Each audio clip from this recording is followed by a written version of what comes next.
Moçambique, nossa terra bendita, hoje luta pela liberdade. Moçambique, Moçambique, nossa terra bendita, hoje luta pela liberdade. nós queremos a nossa liberdade. Saudações, boa noite, sejam todos bem-vindos a mais uma edição do programa Moçambique 50 anos, um programa que visa essencialmente fazer uma análise do nosso percurso histórico ao longo destes 50 anos de liberdade. E para esta noite tenho como convidado o professor Julião Cumbane, ele que é físico, mas também tem estado na praça pública a emprestar as suas opiniões de uma forma muito descomplexada, mas nem sempre consensual, mas que é muito importante, digamos assim, para constituir a República. Professor Cumbane, nós aqui neste programa temos uma pergunta de praxe, que é perguntar basicamente, no dia 25 de junho de 1975, onde é que estava o professor? Esse é o ponto de partida. No dia 25 de junho de 1975, eu estava em Arrim, na província de Inhambane, numa localidade que hoje é chamada Dongane, num povoado chamado Nhanzokwe. É a casa dos meus pais. É lá onde eu me encontrava quando se proclamou a independência nacional. Eu era uma criança de 10 anos, portanto, mas ainda me lembro desse momento. E como é que foi? Como é que passaram esse momento? O processo de preparação da festa da independência nós acompanhamos quando éramos crianças, e o que aconteceu exatamente nesse dia é que as famílias foram à sede do grupo dinamizador, que já tinha sido criado e funcionava, foram a esta sede, a este local, para receberem carne de caça que estava sendo distribuída para passar a festa da independência. Então, nos dias anteriores, os mais velhos tinham ido à caça por orientações que tinham recebido pelas células do Partido Frelimo que já tinham começado a funcionar. Tinham ido à caça e abater alguns animais e pronto, a carne foi processada e distribuída pelas famílias do nosso povoado. Foi uma grande festa? Foi uma grande festa. Foi quando provamos, nós pela primeira vez, carne de hipopótamo, carne de búfalo. Nunca tínhamos carne de outros tipos de animais selvagens que não faziam parte da dieta normal. Era mesmo da liberdade. Não faziam parte da dieta normal das famílias do nosso povoado. Ia essa caça, mas para caçar animais de pequena espécie, antílopes e pronto, roedores, etc. Mas animais de grande porte, como hipopótamos e búfalos, do que eu falei há pouco, nós nunca tínhamos provado a carne desses animais. Então, naquele dia, 25 de junho de 1975, as famílias tiveram oportunidade de fazer pratos diferentes para celebrar a proclamação da independência nacional, a chegada da independência nacional do nosso país. E naquela tu estava a estudar já? Como é que era? Eu já estava a estudar, sim. Estava, como disse, com 10 anos, estava a estudar e na escola de adaptação rural. É interessante que já tínhamos começado a receber livros novos, já tínhamos substituído os livros antigos por livros novos, já de leitura naquela altura. Cada classe já tinha um livro de leitura novo, né, quando a independência chegou. Portanto, esse processo todo foi preparado durante a transição. Portanto, as escolas já tinham recebido novo material didático e tinha sido distribuído. Então, tínhamos novos livros, já estávamos a começar a entender como é que a luta de libertação nacional, o ideal surgiu e a luta foi conduzida. Não é? Portanto, fica em Arrim até que ano, mais ou menos? Eu fico em Arrim até 1976, não, 78. Segue para a cidade de Inhambane? Fico até 78, fico até 79. Sim. Fico em Arrim, portanto, no meu povoado fico até 76, depois de concluir a 4ª classe, fui colocado na escola secundária de Mucumbi.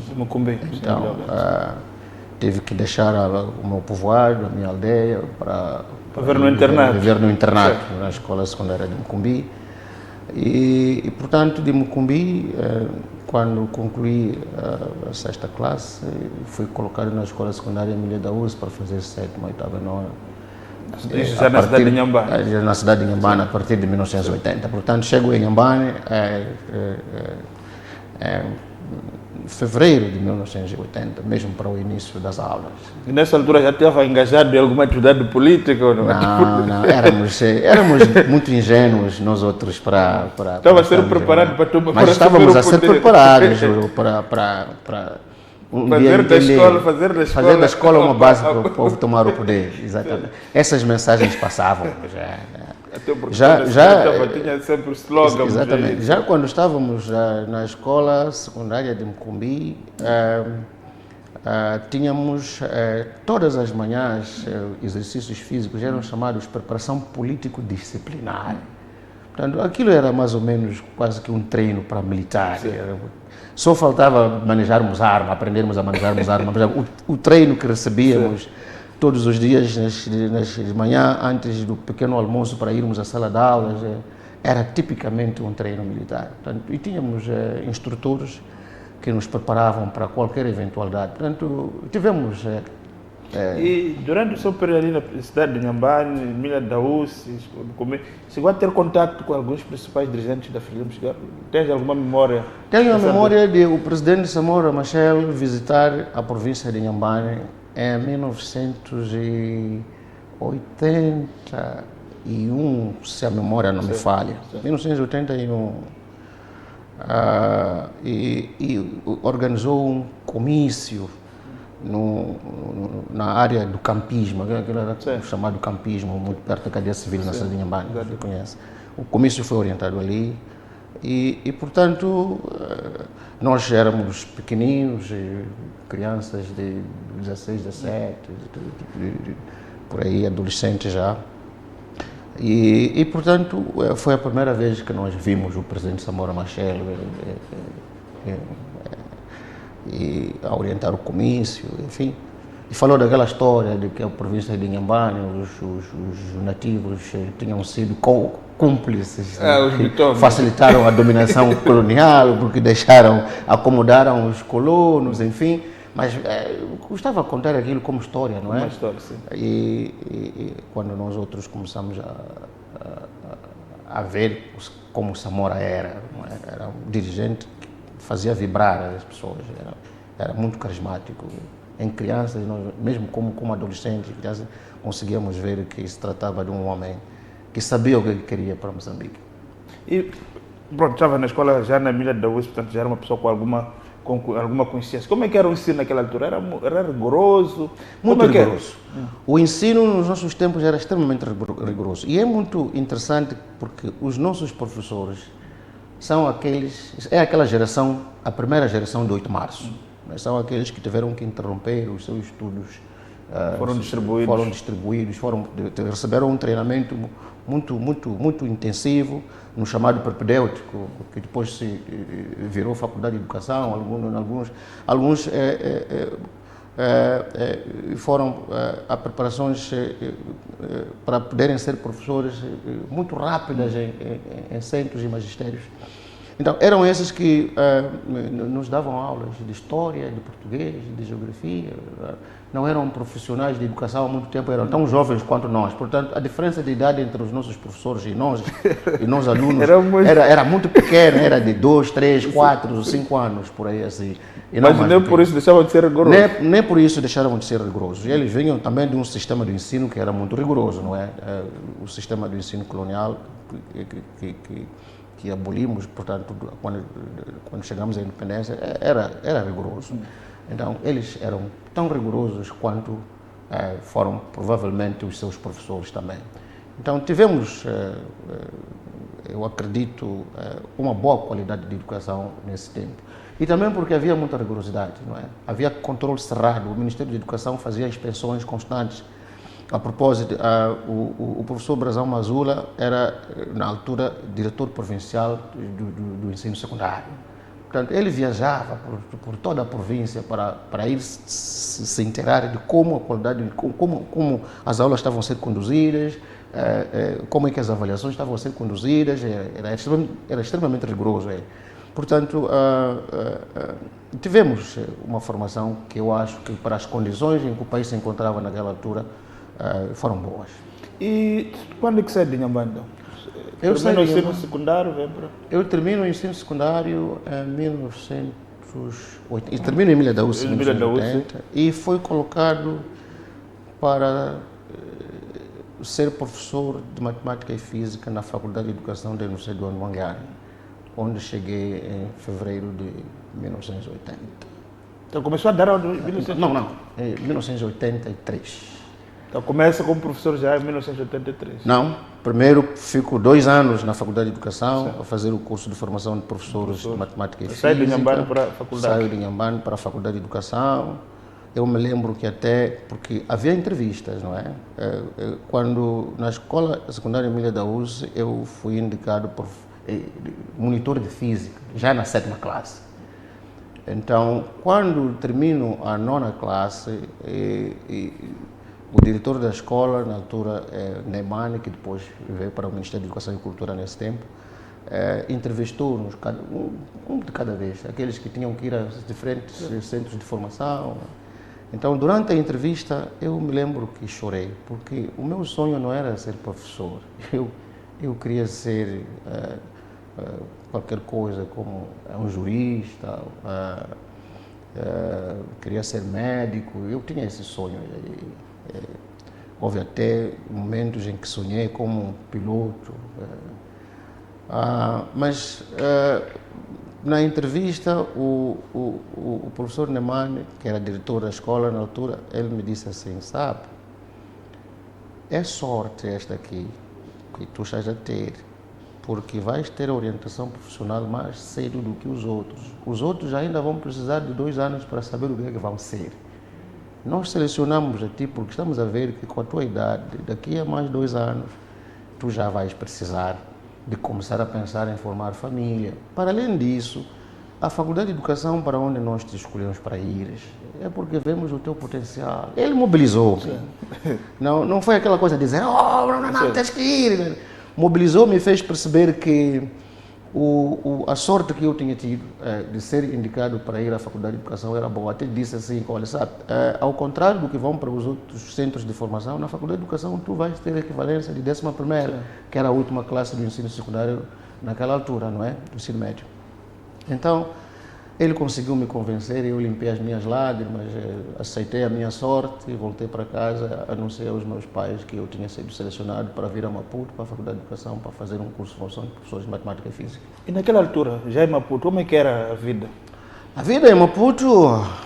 foi um choque também para si, porque eu vinha de uma realidade rural. Eu vinha de uma realidade diferente, uma realidade rural, talvez não tão rural, porque eu vinha da cidade de Inhambane, já tinha experimentado a vida da cidade, enfim. Mas era incomparável, porque o Maputo era a metrópole, não é? Todo o país estava representado aqui. Era nação. Todo o país estava representado aqui. Eu me lembro que cheguei num autocarro da Oliveira, da Romos ou da Romos. A Romos era rodoviária de Moçambique Sul. E fiquei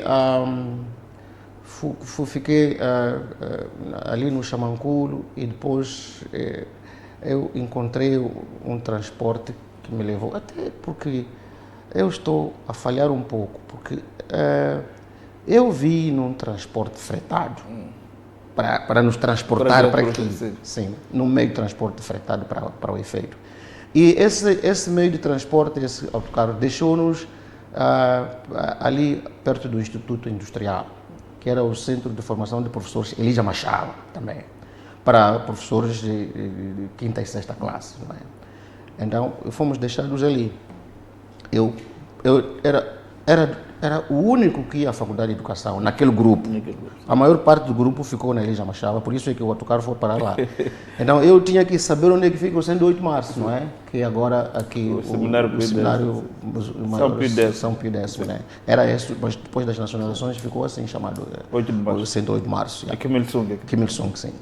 Então, depois tive que alugar um chova ali para me transportar para 8 de março. Eu não sabia onde ficava 8 de março. Fica ali perto da cadeia civil, estavam a explicar o homem do chova.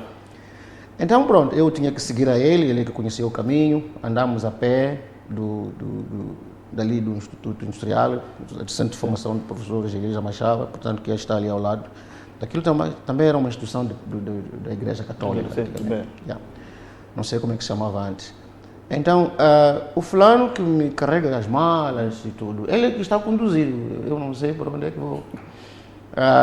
Então, ele comete o erro de se meter por aquela avenida ali que se chama agora Kwame Nkrumah. Kwame Nkrumah, né? Aquilo estava a zona militar. Então, viemos pela Rua da Resistência, então ele chegou num sítio, começou a subir e usou aquele caminho ali. Mas o que ele não sabia era estrada de sentido único, não é? Só se de militar. Naquela altura... Naquela altura não se podia passar por perto das instalações militares. Então, ele comete o erro de se meter por ali. Naquela altura, eu não sei se de facto era erro, porque ele estava a chovar um carro de mão, uma carrinha de mão. Quando ele chega ali na entrada não sei como é que se chama, acho que chama intendência ou coisa assim parecida. Há um militar que estava ali de permanência, que trava ele. O que você está fazendo aqui? Você não sabe que é proibido passar por aqui? Agora vamos punir. Vamos correr para lá. Você que é o patrão, né? Você também vai. Correu o risco de ser... Tivemos que correr com o nosso chova até lá para o fundo do quartel da intendência e depois voltar. Vai lá. Vocês não podem andar por aí, voltem. Então ele teve que depois mudar de rota, ir para a avenida, agora chama-se Mao Tse-tung, né? Já se chamava assim naquela altura. E vir até aqui, onde funciona essa pizzaria aqui, assim, na Mao Tse-tung. Foi ali que ele virou. Até hoje. Tinha que andar mesmo pelo caminho dos carros, com aquela carrinha. E cheguei a 8 de março, fui bem recebido, acomodado, enfim. E no dia seguinte comecei a tratar do processo de inscrições, etc, para podermos começar o semestre já do curso de formação de professores. Mas nessa altura... Foi um choque, não é? Quer dizer, a entrada da cidade de Maputo não deixa bonitas memórias para mim, porque fui punido sem culpa, sem saber porquê. A estrada era livre, não era proibido, não tinha que ser proibido para duas crianças. O moço que estava a chovar a carinha também era um jovem. Eu era todo franzino, quer dizer... que erro cometemos naquele momento, realmente eu não consegui perceber qual é que foi. Mas o bem é que não fomos torturados, exceto esse exercício de termos que correr com a carrinha, com as minhas malas. E nessa altura, professor, já tinha bebido algumas ideias do socialismo, do marxismo? Como é que é isso? Não, a partir da escola, não é? A partir da escola secundária de Mucumbi, como eu disse aqui, tínhamos preparação político-disciplinar, não é? Então, durante essa preparação havia lições, lembra-se, na escola tínhamos uma disciplina chamada Educação Política. Sim. Então, sabíamos sobre o socialismo, até porque quando eu estava a estudar para ser professor de Matemática e Física na Faculdade de Educação, eu organizei uma biblioteca, eu comprava aquelas obras todas, Marx, Engels, Lenin, eu comprava, eu tenho uma biblioteca cheia daqueles livros sobre marxismo, leninismo, estudamos aquilo, não é? Eu gostava de ler aqueles livros, gostava muito. E acreditava, começou a acreditar que era possível. O socialismo científico, enfim, as teorias são bonitas, não restam dúvidas que a teoria sobre o socialismo é muito bonita, sobretudo aquele tratado de Marx e Engels sobre o capital. Tem um questão da distribuição da riqueza. Exatamente. Era aquilo que estava à venda nas bibliotecas, não é? Então, nas bibliotecas não, queria dizer nas livrarias. Então, eu lia muito daqueles livros. Então, portanto, eu tinha noção, para responder a tua pergunta, eu tinha noção dessa coisa de socialismo, como é que funcionava, enfim. Nós não tínhamos outras referências, porque a nossa imprensa, e não tínhamos televisão nessa altura, era rádio e jornal, não é? Jornal impresso. E profundamente... Não havia outras referências para nós. O socialismo é que era o melhor sistema político para o nosso contexto. E portanto, sim, bebi um pouco. Então, depois começa a dar aulas mesmo na própria universidade? Eu começo a dar aulas na Escola Secundária de Lhanguene, que quando eu termino o curso de formação de professores de Matemática e Física, de 7ª, 8ª e 9ª, eu sou colocado na Direção Nacional de Educação de Adultos, como técnico pedagógico. Portanto, o estágio integral foi na Francisco Manhanga durante 6 meses, não é? E, portanto, meio ano. E depois disso, terminamos com todo o processo, fomos avaliados e depois colocados. Não havia falta de emprego. Eram colocações. Eram colocações. Então, eu fui colocado na Direção Nacional de Educação de Adultos. Só que quando eu me apresento na Direção Nacional de Educação de Adultos, na altura, a diretora nacional de Educação de Adultos era a esposa do veterano Jacinto Veloso, Teresa Veloso. E ela me recebe e diz assim: "Epa, eu não pedi, não estás a ver da Faculdade de Educação?" E eu assim: "Epa, mas eu não pedi novatos, eu pedi professores com experiência para vir trabalhar comigo aqui no desenho de programas para a educação de adultos e tu ainda não tens experiência." Eu até disse a ela: "Senhora diretora, eu também quero ir dar aulas, eu quero mesmo ir às escolas. Não quero trabalho burocrático. Não quero trabalho burocrático, eu quero mesmo sala de aulas." Portanto, se for possível a gente fazer uma permuta, eu agradeci. Disse: "Eu vou tratar disso, porque se eu te devolver, vão te colocar em outro lugar. Como tiveste a sorte de te colocar aqui na cidade, no lugar de eu te devolver, eu vou falar com o diretor de educação da cidade para fazermos uma permuta com um professor que está colocado numa escola secundária aqui da cidade de Maputo." E foi assim que foi feito. Ela conversou lá com o diretor de educação da cidade, na altura era o Ferreira, e encontrou-se um professor que estava na Escola Secundária de Lhanguene, que já estava com 2 anos de exercício da profissão, chamado Chongo, e ele foi convocado para ficar no meu lugar na Direção Nacional de Educação de Adultos, e eu fui fechar o lugar dele na Escola Secundária de Lhanguene. Fiquei lá durante 11 anos a trabalhar com isso. E a questão, muitas vezes fala-se da questão da qualidade de ensino, os livros. Os livros que usavam naquela altura para ensinar eram produzidos por quem produzia-os? Tínhamos o Instituto Nacional de Desenvolvimento de Educação, INDE. Os livros eram produzidos, os programas de ensino eram produzidos por este instituto. Chamava-se Instituto Nacional de Desenvolvimento de Educação. Sim. Então, e depois, é interessante que alguns dos meus colegas foram colocados exatamente no INDE para desenvolver programas para as escolas de todo o país. Então, e nós não tínhamos livros de distribuição gratuita que apareceram depois, não é? Nós tínhamos que ir muitas vezes às bibliotecas para encontrar material para ensinar. Durante a formação, nós fomos treinados a produzir material didático. Eu me lembro que produzia planos de aula, que depois ficaram no museu da Faculdade de Educação nessa altura, que eram planos muito bem elaborados. Então, tínhamos que ir às bibliotecas e buscar conhecimento para partilhar com os nossos estudantes. E tínhamos que produzir fichas de apoio, não é? Produzir material escolar. Estávamos preparados para isso. Não havia muita disponibilidade de material de ensino como agora se distribui até gratuitamente. Nós não tínhamos, que tenha memória eu, livro de distribuição gratuita nessa altura. Mas também eram professores a tempo integral naquela escola. Mas tínhamos guias de instrução para as diferentes classes. Mas eram professores a tempo integral naquela escola? Nós éramos professores a tempo integral. Nós tínhamos que preparar planos de aula, quando o material de ensino didático faltasse, nós tínhamos que pensar e desenvolver. Sobretudo, eu que estava na área de física e de matemática, tínhamos que desenvolver materiais para garantirmos que os nossos estudantes estivessem do melhor do que a gente sabia. Mas partilha da ideia de que naquela altura eram professores 80, década de 80, início basicamente da década de 90, os alunos eram melhor preparados do que agora. Numa altura que na altura está a falar aqui das carências, que não havia referências bibliográficas. Qual é a sua opinião com relação a comparar? Eu partilho dessa opinião. Sabe, as dificuldades forçam-te a procurar soluções.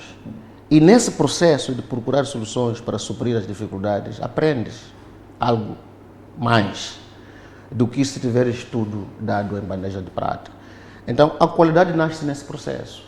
Nasce quando as pessoas se envolvem na busca de soluções para as necessidades que têm, para satisfazer essas necessidades. Portanto, há uma pirâmide aí que se chama pirâmide de aprendizagem. Quando só se lê, quando só se ouve alguém falar, depois de ouvir, 5 minutos depois não nos lembra. Mas quando a gente ouve e vê alguém a fazer, quando a gente faz, então, o conhecimento vai ficando mais consolidado durante esse processo. Então, nós tivemos essas condições de começar tudo pela base. As necessidades surgiam, nós tínhamos que procurar maneiras de satisfazer. Isso tornou-nos professores com muita alta qualidade, eu acredito que sim. Porque... E o fenômeno da corrupção, seja ela sexual, das notas... O fenômeno da corrupção... Como é que era na altura? O fenômeno da corrupção começa quando nós entramos para o programa de reabilitação econômica, quando a educação foi liberalizada, quando começam a aparecer escolas privadas, quando se liberalizou a economia, 1987, eu me lembro ainda. 1987 é quando começa a aparecer o fenômeno da corrupção na educação.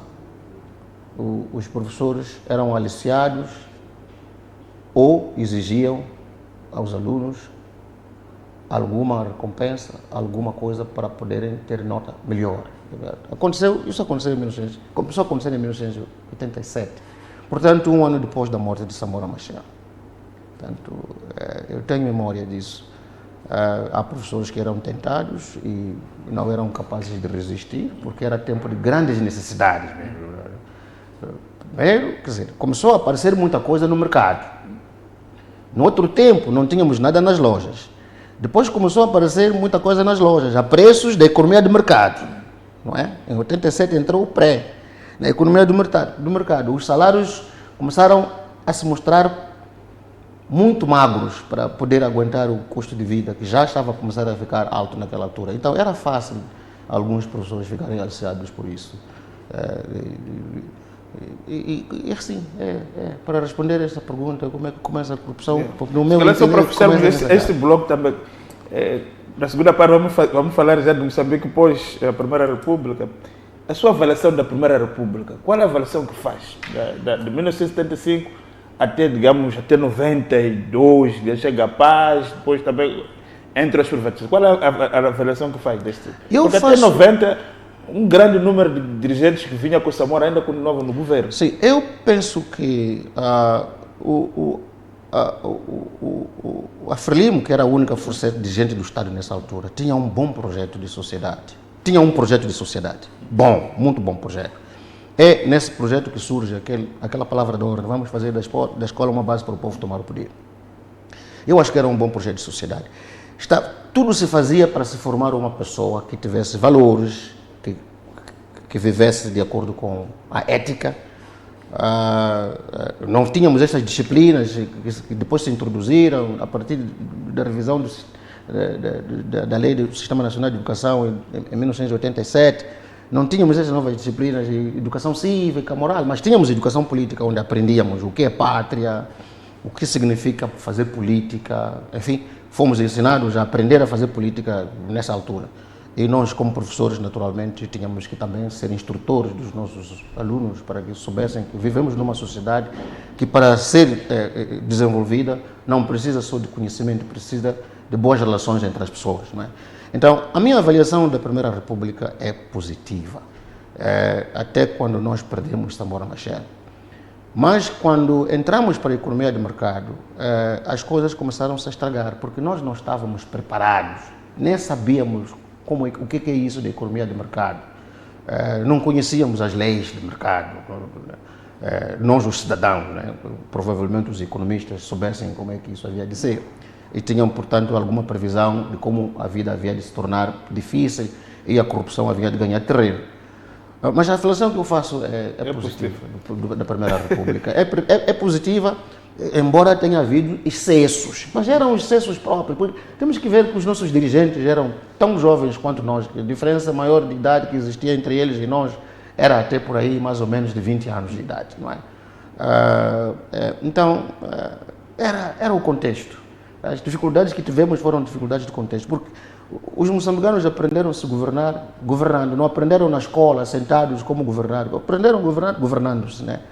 Então, tendo em conta esse déficit de base epistemológica que havia sobre o que é governação, eu avalio bem o que aconteceu durante a Primeira República, especialmente até a morte de Samora Machel. Exato. Havia muitas dificuldades, mas eram próprias da situação em que nos encontrávamos. Havia orientação, uma orientação clara sobre o que é que o povo moçambicano, para onde é que o povo moçambicano estava a caminhar, o que é que tinha decidido ser um povo independente, em todos os sentidos, e que cooperasse com todos os outros povos, construísse amizades com todos os outros povos,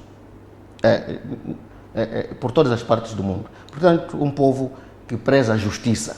Era essa a parte mais importante que eu gostava de sentir, que havia um sentido muito elevado de justiça social. Havia. Exato. Vamos então obedecer o nosso intervalo, voltamos na segunda parte, onde vamos discutir já com o professor a segunda parte, digamos, dessa entrevista para analisarmos o país nos dias de hoje e projetar, se calhar, o futuro para os próximos 50 anos. Até já. Moçambique, nossa terra bendita, hoje luta pela liberdade. Nós queremos a nossa liberdade.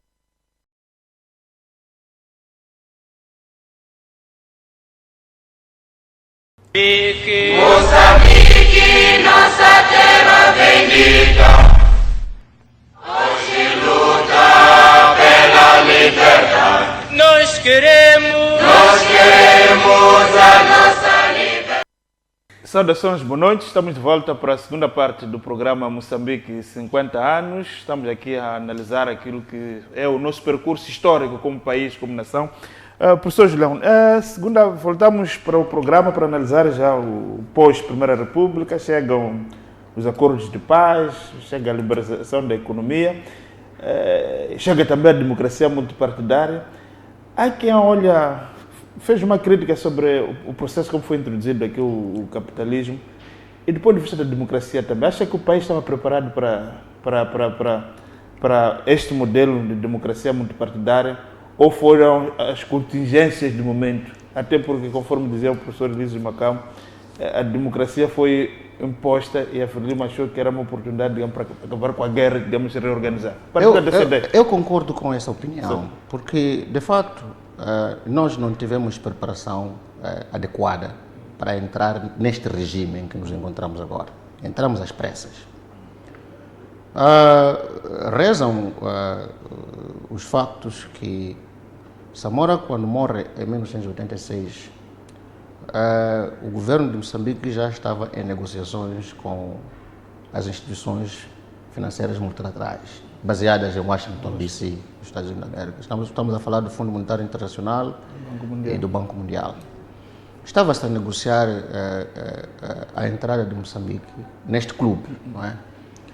E o que me parece até ter precipitado a morte de Samora Machel deve ter sido o facto de talvez ele, com muito sentido patriótico que tinha e grande defensor do povo, ter achado que as condições que estavam a ser impostas ao nosso país para entrar neste clube eram dramáticas, quer dizer, haviam de desorganizar a vida, haviam de criar instabilidade social e eles, acho que ele queria que o governo tivesse tempo para nos prepararmos, para preparar o seu povo, não é? Para a entrada nesta coisa.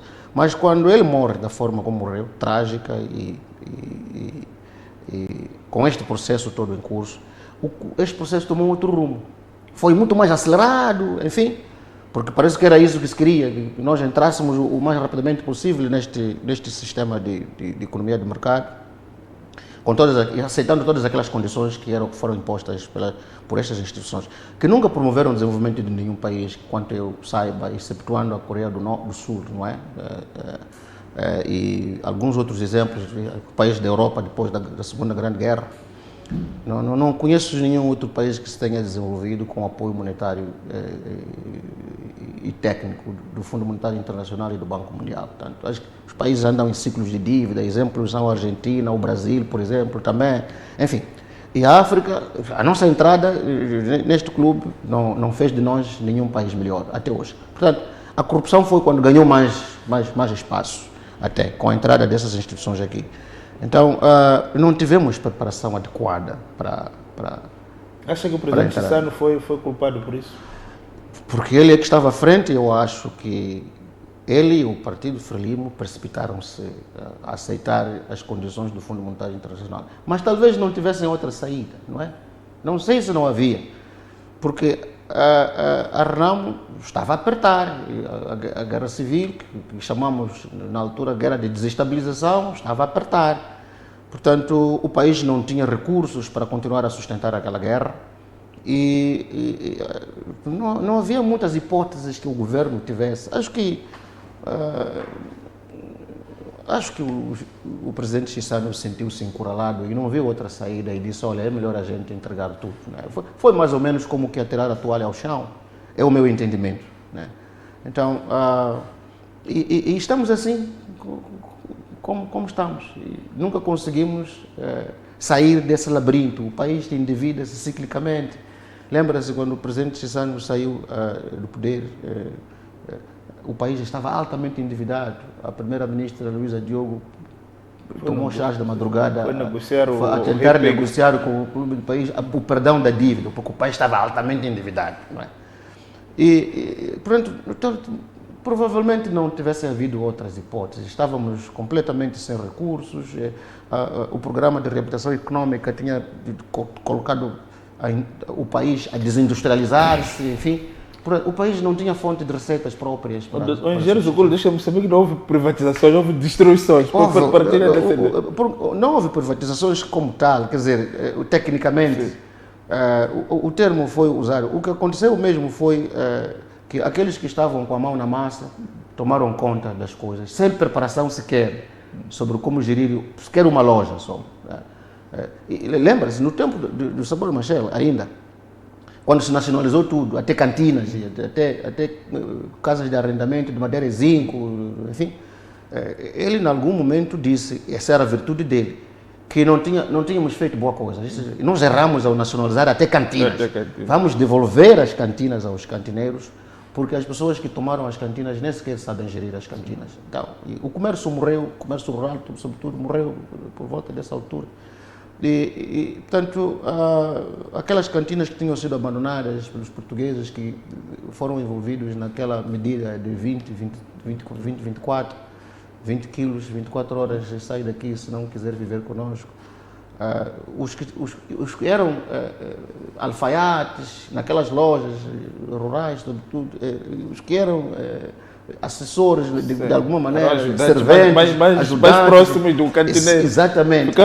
Ficaram com as lojas, não é?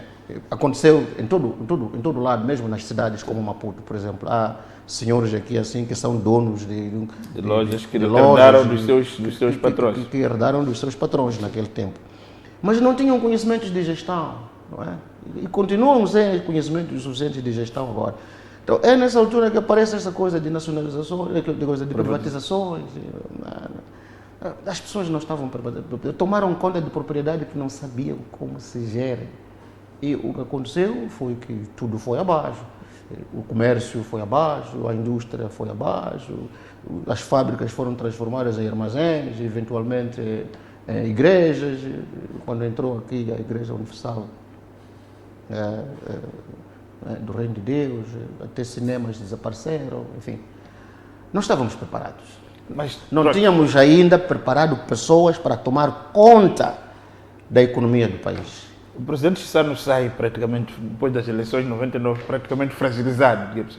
Já não tinha condições apesar de ter mais um mandato do ponto de vista constitucional, mas não havia condições políticas para a sua condução. Não havia. Chegamos ao presidente Guebuza, que é uma pessoa que o professor é muito, digamos assim, adepto dele. Como é que ele não conseguiu dar o take-off necessário? Porque ele deixou-se rodear por pessoas que não eram as mais indicadas. É só ver como é que ele terminou, né? Com escândalos grosseiros, dos que não esperávamos. Ele, quando entrou, o povo moçambicano estava saturado da estagnação. Não havia responsabilização quase nenhuma. Roubava-se a torto e a direito. E durante a campanha ele prometeu mudar o estado de coisas. Combater o deixa andar, Combater o deixa andar, isso animou, a corrupção. renovou a esperança dos moçambicanos num Moçambique melhor. Mas o que aconteceu foi que ele, depois de algum tempo, ficou rodeado por estas pessoas que lhe formaram uma cortina de ferro. E ele acreditava muito nestas pessoas, que não lhe permitiram ver que alguma coisa estava -se a estragar por detrás, nas costas dele. E é muito evidente que isso foi assim, porque veja como é que ele termina o mandato, com aquele escândalo todo de dívidas ocultas. Nós, durante o tempo do mandato do presidente Guebuza, não sentíamos falta de dinheiro, até porque muita gente lucubertou-se naquela altura, mas o dinheiro não era nosso. Era dinheiro injetado aqui, por aquela. Voltamos a ser um país altamente endividado, de novo. Né? E não produzimos. Tá. Não conseguimos transformar o campo, que se esperava que fosse assim. A Revolução Verde. Revolução Verde. Falou-se muito de Revolução Verde, mas até hoje o país está... Já andava-se com a Jetrofa nos comícios. Exatamente. Para a produção de biodiesel. Dizia-se a Jetrofa vai ser produzida na terra ociosa, aquela terra que não serve para produzir alimentos, vamos produzir culturas de rendimento. Jetrofa era uma dessas culturas eleita nesse mundo. Eu não sei quem é que lhe convenceu que podíamos fazer uma indústria de biodiesel aqui com base na Jetrofa. É porque temos muita terra. Se quiséssemos fazer isso de facto, podíamos ter feito, não é? As escolhas devem ser seguidas com a ciência necessária. Não sei até não. Quer dizer, não é, há uma evidência, era muito voluntarista. Há uma evidência de que as intenções eram boas, mas o conhecimento necessário e os recursos necessários não foram colocados lá para que o projeto de fazer da Jetrofa uma das culturas de rendimento deste país funcionasse e fosse... Mas o presidente Guebuza é celebrado como alguém que praticamente construiu, havia falta de infraestruturas, construiu desde os distritos, até desenvolveu a autoestima dos administradores, dos governadores. Acha que isso não foi suficiente, digamos assim, para colocar o país no rumo certo? Não houve continuidade, no sentido de que quando nós construímos uma estrada, temos que saber que ela vai precisar de manutenção. Construir estrada e deixar que se use, vai se degradar. É o que aconteceu. De facto, o presidente Guebuza construiu muitas estradas, algumas novas foram abertas, a circular de Maputo é legado dele, né? Não podemos negar isso. Mesmo a ponte, ele que negociou, a ponte Maputo-Catembe, ele que negociou, a Estrada Nacional número 1, ele deixou um tapete. Eu viajei por este país por estrada no tempo do presidente Guebuza. E foi bom. O centro... Os 7 milhões... O centro e o norte foram ligados, os 7 milhões... 7 milhões foi mais ou menos uma distribuição, mas não houve controle sobre o que estava a fazer com os 7 milhões. Então, os 7 milhões só serviram para elevar a popularidade do presidente Guebuza, mas não produziram riqueza, como se esperava que produzissem riqueza nos distritos. Então, porque não houve controle, não houve uma boa gestão das ideias quando foram postas em prática. Porque as pessoas corretas, certas, para fazer as coisas acontecerem, não estavam lá. Então, estavam lá bajuladores, indivíduos que estavam a usar recursos do Estado para fins próprios, enfim, não havia controle. Né? Então, é isto. O nosso grande problema aqui neste país é mesmo esse, é o controle. As ideias que nós temos são muito boas, mas como é que as pomos em prática? Quem é que fica à frente de colocar em prática essas ideias? Esse é que é o problema. Não temos pessoas comprometidas com o bem comum, realmente comprometidas com o bem comum. Quando alguém chega num lugar onde há recursos de todos que são oriundos das contribuições de todos nós, para gerir coisas no interesse comum, apodera-se daquilo e desenvolve-se sozinho. E depois não consegue ser sustentável, porque ele tem que ter mercado, mesmo que seja gerar um negócio. É preciso gerir um negócio que ajuda os outros a crescerem também. Portanto, o que acontece é que os que nos roubam o pouco que temos aqui, colocam nos paraísos fiscais e a coisa fica por lá, e o país fica como está, sem emprego. Agora temos um exército de jovens que está a sair das universidades, agora com esta coisa de liberalização do ensino superior, que está a contribuir para o exército de desempregados, mas que pensam, que se torna um tambor de pólvora, como vimos durante as últimas eleições de 2024. Mas o presidente Guebuza sai, deixa o seu legado, que o professor aqui disse, mas havia uma grande expectativa em relação ao presidente Nyusi. Também. Por que falhou? O que falhou foi, acho que o presidente Nyusi também deixou-se rodear. Mas esses presidentes todos não percebem que estão a ser rodeados. Por que há uma tendência a dizer que não, o problema não é o presidente, são os assessores, não é o dirigente, são os assessores. Qual é o nosso problema? Por que pensamos que tudo, quando corre, o problema é do assessor, não é do dirigente? Sabe, JB, Zé Belmiro, o que está a acontecer aqui neste país é que nós temos cartéis econômicos. São esses que controlam tudo. São eles que até marcam preços. São eles que não permitem que o campo produza. Há cartéis de importação de arroz, de trigo, cartéis de importação de tomate, cartéis de importação de viaturas, cartéis de importação de tudo o que se vende aqui neste mercado. Não se quer que este país seja autossuficiente do ponto de vista de produção. Veja que até agulha para o alfaiate trabalhar, estamos a importar. Agulha, alfinete, para tirar uma tequenha lá no campo, lá, hoje usa muito alfinete para tirar uma tequenha. Estamos a importar alfinete. Parafuso, tudo. Até plástico, estamos a importar. O que é que está a acontecer mesmo? É porque importar é mais fácil do que criar uma fábrica, não é? Que produz essas coisas. Então, esses cartéis controlam a atividade econômica aqui neste país. E financiam as eleições. Agora temos esse fenômeno, financiam as eleições. E eu acho que essa é a porta através da qual aprisionam os presidentes. Porque os presidentes depois ficam a dever favores de estarem no poder a estes cartéis, aos dirigentes desses cartéis. E o país está preso assim mesmo. Então, é preciso alguém com coragem para romper com isto. Pensávamos que o presidente Guebuza havia de romper com isso. Não conseguiu. Pensávamos que o presidente Nyusi havia de romper com isso. Não conseguiu. Continuamos a pensar que talvez o presidente Chabo agora há de romper com isso. Parece que não há coragem suficiente. Então, vamos ver. Ainda está só com 8 meses. Agora estamos no 9º mês, não é? Este é setembro. Não sabemos o que é que vai acontecer. Mas o povo já quer mudanças. É urgente isso. Alguém tem que cortar, alguém tem que fazer com que esses cartéis deixem de ter influência na vida da população moçambicana. Negativa, influência negativa. Se tivesse influência positiva era bom. Mas só aprisionaram, capturaram o Estado. O Cidade Tunguana já falava sobre isso. Se a gente não controla os bandidos vão controlar a nós. Neste momento eu acho e acredito que o Partido Frelimo é controlado por bandidos que são metidos nesses cartéis.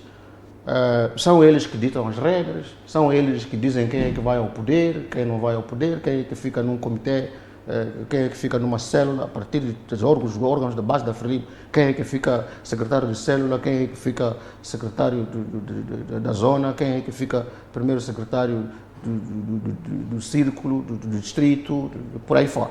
São essas pessoas. Então, são identificáveis até. Mas ninguém tem coragem de mexer com elas. Por quê? Não sei porquê. Essa pergunta seria boa me fazer se eu um dia chegasse lá e não os mexesse. Não, mas dizem, em relação ao ciclo do presidente Guebuza, por exemplo, ao professor Combate, dizem que foi chamado também para receber uma tarefa como PCA e por aí, e que também não terá feito nada. Ele foi vítima também de algum carteira. Não foi o presidente Guebuza que me chamou o presidente Nyusi me chamou para eu dirigir a Empresa Nacional de Parques de Ciência e Tecnologia. Eu fui à Empresa Nacional de Parques de Ciência e Tecnologia, avaliei a situação e sugeri caminhos para a empresa sair da situação em que estava. E quando eu saí de Maluana, saí com o sentido de missão cumprida, porque de facto a empresa já tinha novas fontes de receitas, a empresa já estava a sair do abismo. No ano em que eu saí de Maluana, 2023, a empresa ia espreitar a superfície depois de sair da cova. Tinha eu break-even point. Break-even não seria possível, mas pelo menos não estaria a acumular mais resultados, porque eu encontrei a empresa a acumular resultados negativos. E revertemos essa situação para a empresa começar a ter resultados positivos. Então, ia já sair da área... Acha que um ciclo foi interrompido? Bom, o mandato terminou. Agora, se o governo tivesse entendido, eu podia ter continuado. E eu acho que os projetos não teriam sido descontinuados. Porque outro problema é esse. São as descontinuidades que caracterizam a nossa administração pública. Sempre que muda o presidente, mudam as agendas, mudam as prioridades, mudam... Não podemos ser um país desse tipo. É isso que está... Mas por que isso acontece? Que está acontecendo?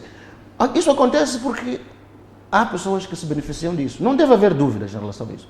Quanto mais o país não puder produzir, é melhor para os negócios dessas pessoas florescerem. Porque são negócios que exportam capitais daqui para fora. Não investem, não reinvestem os capitais, o dinheiro que ganham aqui.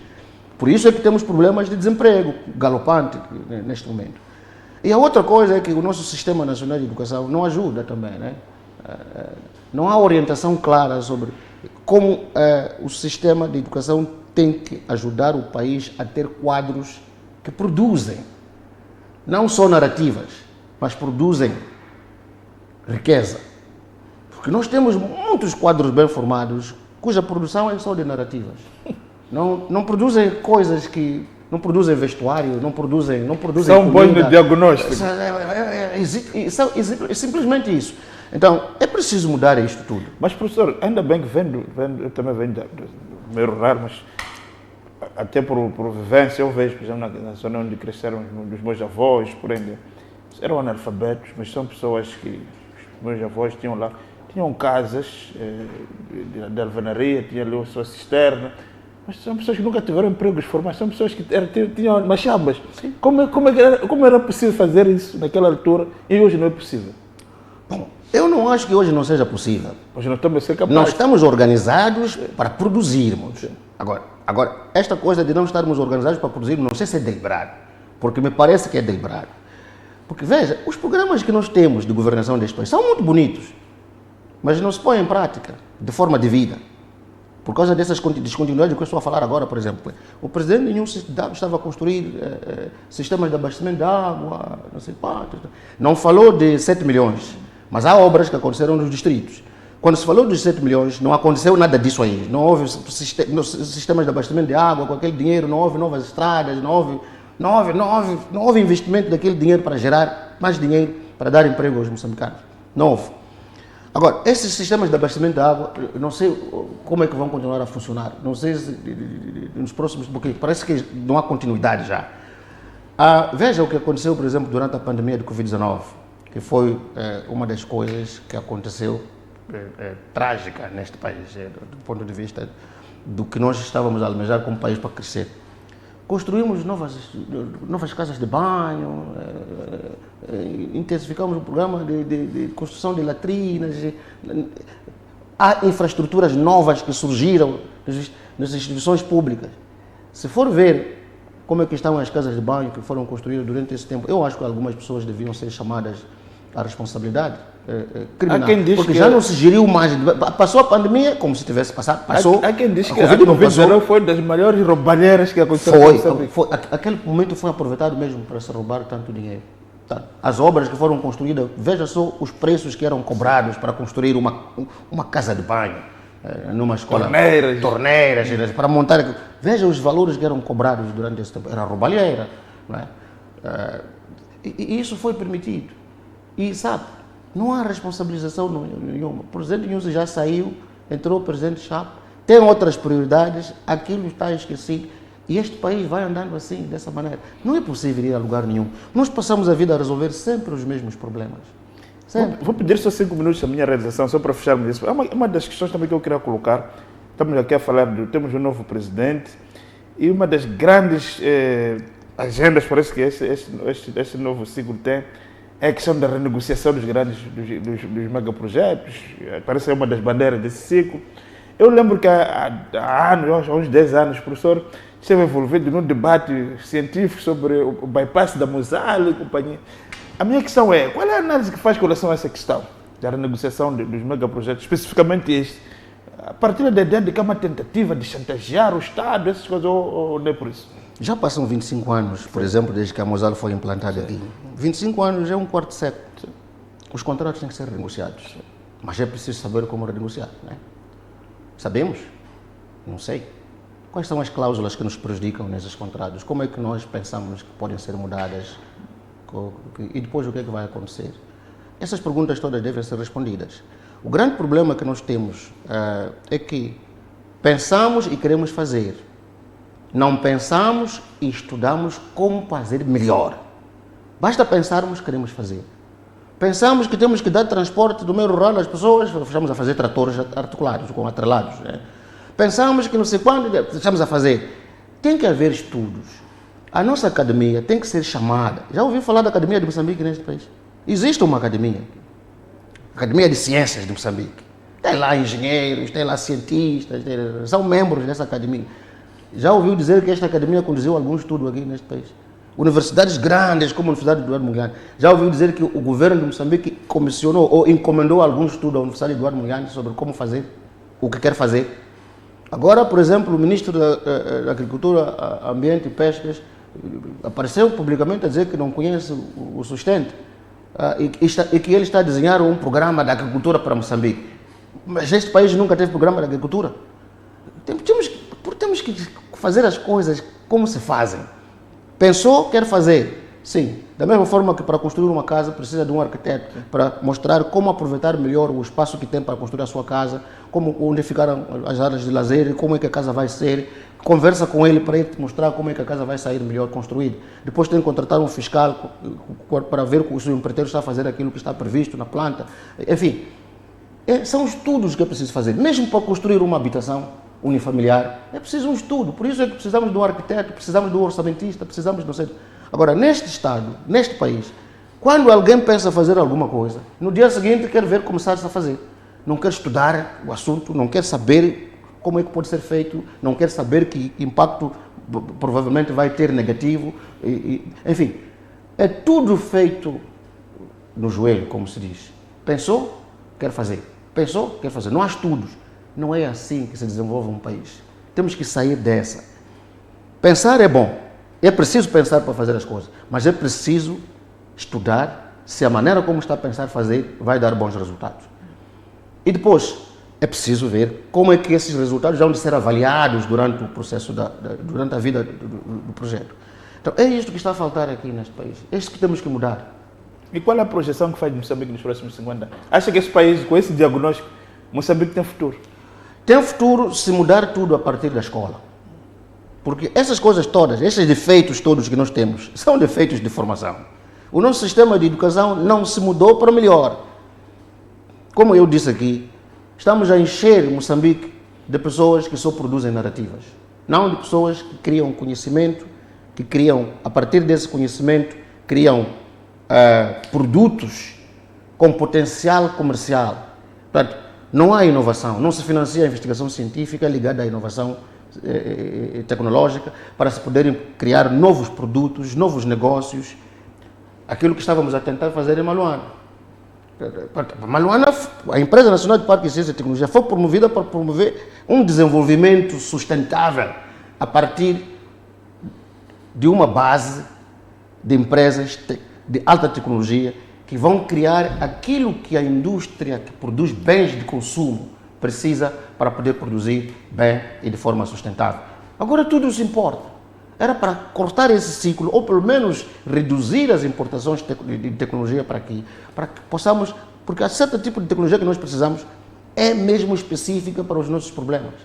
Não se adaptam soluções da Coreia do Sul para aqui, ou da Inglaterra para aqui, ou da China para aqui, em tudo. Não, porque aqueles são ecossistemas diferentes do ponto de vista social e do ponto de vista natural até, que a maneira de fazer as coisas é diferente em diferentes sociedades. O conhecimento indígena que tem que ser integrado no conhecimento científico para criar coisas novas e criar negócios sustentáveis. Nós estamos a fazer isso de forma programática. É por isso que cada vez que mudamos o governo, mudamos as prioridades, mudamos tudo. E ficamos sempre, como eu disse, a resolver os mesmos problemas. É a epidemia de malária, depois é a epidemia de cólera, todos os anos. Por que nunca saímos disso? Será que falta conhecimento sobre como podemos sair desses labirintos? Não, não falta conhecimento. Este país já formou, nesses 50 anos de independência, já formou cientistas, engenheiros de gabarito, economistas, juristas de gabarito. Talvez esse diálogo nacional que estamos a ter agora, inclusivo, não é? Vai aparecer com propostas que se podem tornar, que podem fazer com que a gente faça a revisão pontual da nossa legislação para colocar barreiras de forma que estes cartéis de que eu falei aqui possam ter menos espaço de manobra e sozinhos gradualmente se desintegrem. Alguém dizia, no âmbito da celebração dos 50 anos da independência, nos 15 anos, acho que é o Elder Jawan, que nós precisamos de um pacto social. Portanto, aqueles que têm capitais nos paraísos fiscais devem trazer dinheiro aqui. Temos que dar um tempo de graça, um período de graça, para trazerem dinheiro para aqui, investir aqui, convocar engenheiros, agrônomos e dizer, olha, temos um dinheiro que está aqui, vocês têm que procurar utilizar o vosso conhecimento para produzir comida, para produzir madeira, para criar a indústria da madeira, a indústria alimentar. Este país não tem indústria. Onde é que estão os engenheiros que estamos a formar? O que é que estão a fazer? Engenheiros agrônomos, um pedaço deles, que não é pequeno, trabalham nos bancos como conselheiros nos bancos, outros formamos como engenheiros de petróleo, agora estão a trabalhar nas embaixadas como conselheiros sobre como cooperar com Moçambique na área de indústria petrolífera. Enfim, nós perdemos cérebros assim, ali, assim, porque não temos um programa de aproveitamento correto do capital humano que este país já gerou durante os 50 anos de independência.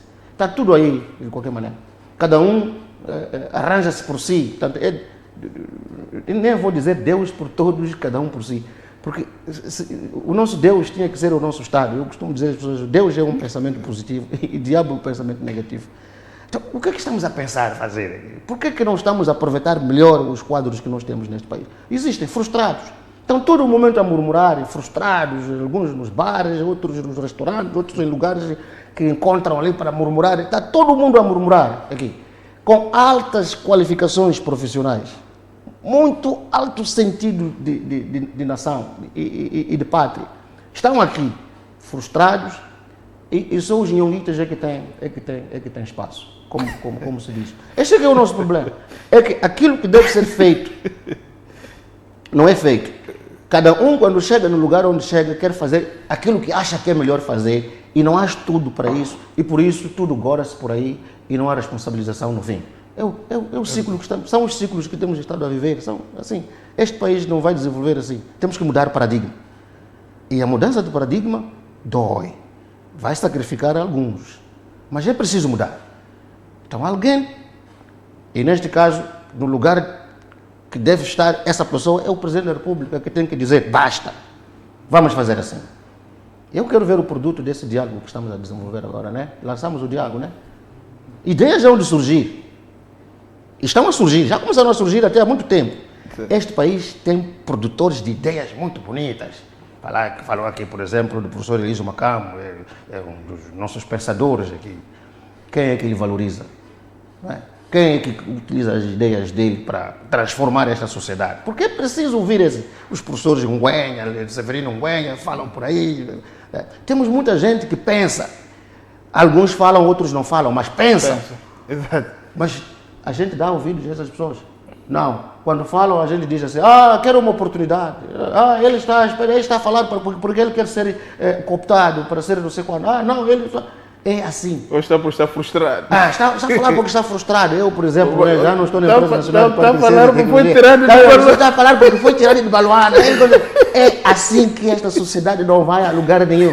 Lá em Baluana, eu fui tirado porque terminou o mandato, eu acho. Mas há alguns que dizem, é porque ele era incompetente. Eu disse, sempre que alguém aparece a dizer, vai a Maluana, vai entrevistar as pessoas que estão lá e vai ver que obras é que existem, que deixamos e certifique se funcionam. Será que o ministro Tiago geriu mal a pandemia de Covid-19? Não.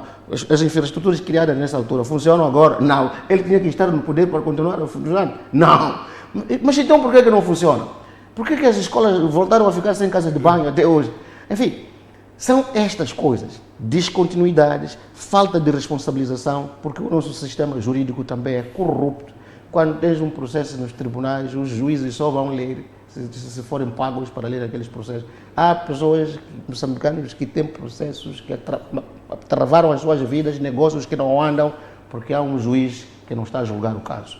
Enfim, a corrupção no nosso país é sistémica, porque o nosso país é controlado por cartéis. Se não mudarmos isso, o país só pode piorar, nunca vai melhorar. E nem o presidente Chapo, se não tiver coragem bastante, há de sair e vamos sentar aqui de novo, 10 anos depois, se calhar ele vai conseguir mais um segundo mandato, para voltarmos a falar das mesmas coisas. Tem que haver ruptura em algum lugar. E não estamos a pensar que ele pode fazer isso. Exato. Professor, muito obrigado por estes dedos de conversa. O tempo parece muito pouco para esse tipo de abordagem. Vamos ter que discutir aqui com a área de programação para aumentarmos, porque de fato são conversas muito descontraídas, mas que de fato trazem consigo uma história de um país e pessoas que querem de facto deixar ficar aqui algum testemunho daquilo que fizeram ao longo deste percurso. E vamos contar com o professor com mais oportunidades aqui no programa 50 anos. E ao caro telespectador que nos acompanhou, muito obrigado pelo calor da sua audiência. Eu vou deixar também o meu e-mail, que é jbelmiro@mbc.co.mz. Quem achar que tem uma história, um percurso que queira também partilhar neste programa Moçambique 50 anos, poderá fazê-lo, mandar um e-mail e manifestar o seu interesse de participar neste programa. É um programa de depoimentos, digamos assim, daquelas pessoas que participaram na construção deste país. Nós quisemos fazer também um pequeno diretor. No passado só trazíamos sempre antigos combatentes.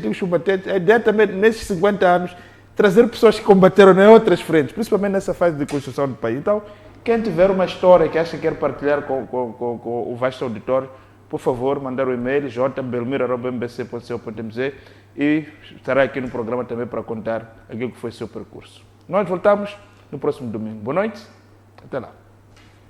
Moçambique, Moçambique, nossa terra bendita, hoje luta pela liberdade. Moçambique, Moçambique, nossa terra